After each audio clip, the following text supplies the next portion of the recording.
tiada dua.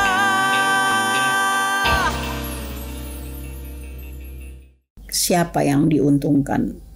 Hidup tijarah, perdagang, dan selalu ada who, what, why, where, when. Rancangan Undang-Undang Ibu Kota Negara atau RUU IKN telah disetujui oleh DPR. Tapi rencana pemindahan Ibu Kota Negara ini masih menyisakan banyak masalah.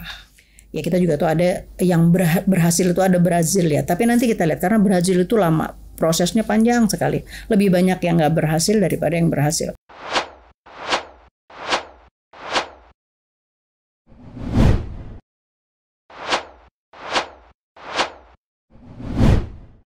Assalamualaikum warahmatullahi wabarakatuh. Saya dan Pak Anwar Abbas kenal ketika salah satu program itu pernah saya buat dan kemudian saya mengundang gitu. Akhirnya dengan Buya Anwar menjadi berteman, ya, berteman di WAG dan tentu dalam pemikiran. Nah, ini tulisan beliau, Dr. Anwar Abbas. Kasihan sekali nasib bangsaku, di forward kepada saya. Ini saya bacakan. Tapi omong-omong gimana? Kita ada yang suka juga kan dengan cara seperti ini, kita membaca dengan kepala, dengan tenang maksudnya. Sebenarnya sih pengen bilang membaca dengan hati gitu, tapi udah biasa kan ya.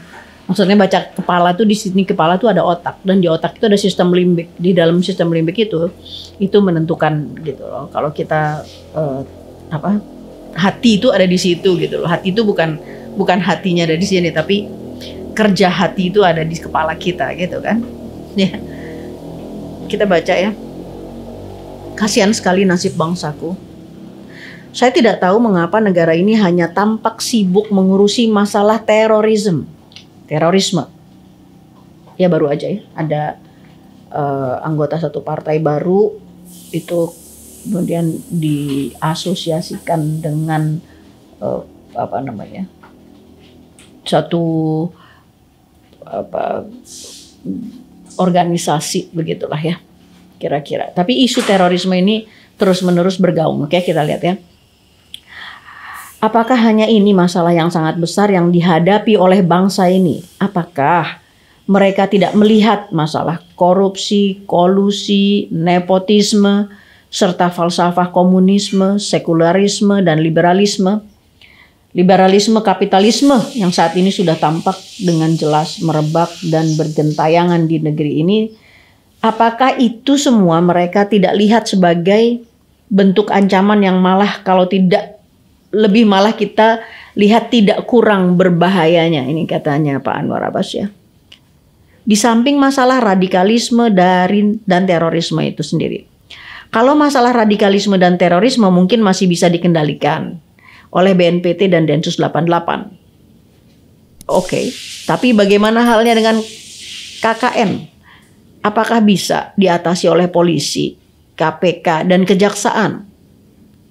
Kalau bisa tentu negeri ini sudah lama menjadi negeri yang kuat dan maju, serta sudah pasti akan jauh lebih baik dari yang ada hari ini. Apalagi kalau kita lihat adanya ideologi-ideologi serta pandangan hidup seperti sekularisme, komunisme, dan liberalisme, kapitalisme yang benar-benar sangat bertentangan dengan falsafah dan hukum dasar yang ada di negeri ini, yaitu Pancasila dan Undang-Undang Dasar 45. Itu tampak hidup dengan subur ya. Kapitalisme tadi, sekularisme, kapitalisme, liberalisme, tanpa ada tindakan dan langkah-langkah yang jelas dan konkret untuk menghadapinya.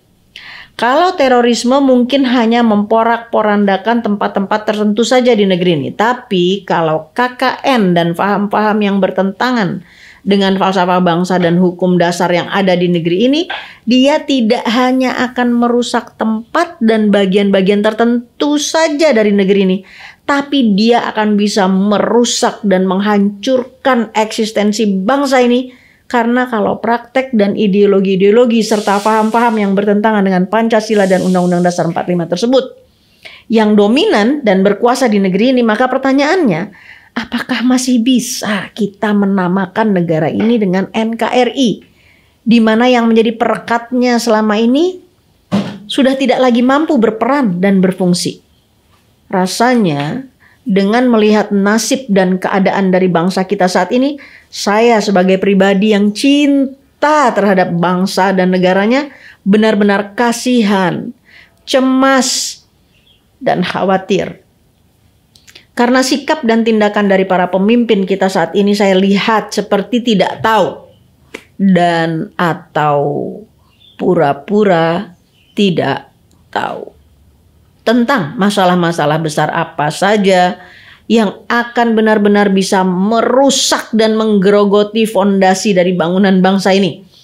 Apakah mereka baru akan bicara dan sadar serta mengambil tindakan setelah bangunan bangsa ini roboh, baru mereka menyesali dirinya? Kenapa dari dahulu mereka kurang berserius-serius untuk memperhatikannya? Kalau itu yang terjadi, maka ibarat pepatah, nasi sudah menjadi bubur. Sehingga penyesalan sudah tidak ada lagi arti dan maknanya. Karena kita sudah diingatkan jauh-jauh hari oleh orang tua kita yang arif dan bijaksana, di mana mereka mengatakan sesal dahulu pendapatan, sesal kemudian tidak berguna. Ya, ini dari Dr. Anwar Abbas, ya, pengamat sosial ekonomi keagamaan dan wakil ketua umum MUI. Kita doakan beliau tetap sehat dan mudah-mudahan walaupun pendek, ya, ini sangat pendek dibanding yang biasa, tapi tetap kita mendapat satu esteem, ya, baru. Kita dapat satu sentimen, ya, cara melihat Indonesia, ya, dengan perasaan sayang, dengan perasaan kasihan terhadap nasib bangsa ini. Kita sendiri ibarat perahu. Kalau kita bolongin perahu kita sendiri, kita pun akan karam, ibaratnya gitu. Kalau kita tinggal di lereng, tinggal di gunung, ketika kemudian kita terus kita pahat terus sampai gunung itu sendiri roboh istilahnya gitu, ya. Jadi Indonesia ini harus kita sayangi karena kita adalah bagian dari negeri ini. Gitu dulu ya, sampai ketemu ya. Makasih ya Pak Dr. Anwar Abbas. Assalamualaikum warahmatullahi wabarakatuh. Bukunya Keserakahan di Tengah Pandemi. Yang ditunjukkan kan justru malah seperti menutupi gitu loh, atau apa ya, merespon dengan guyonan bahwa COVID nggak ada, ya, terus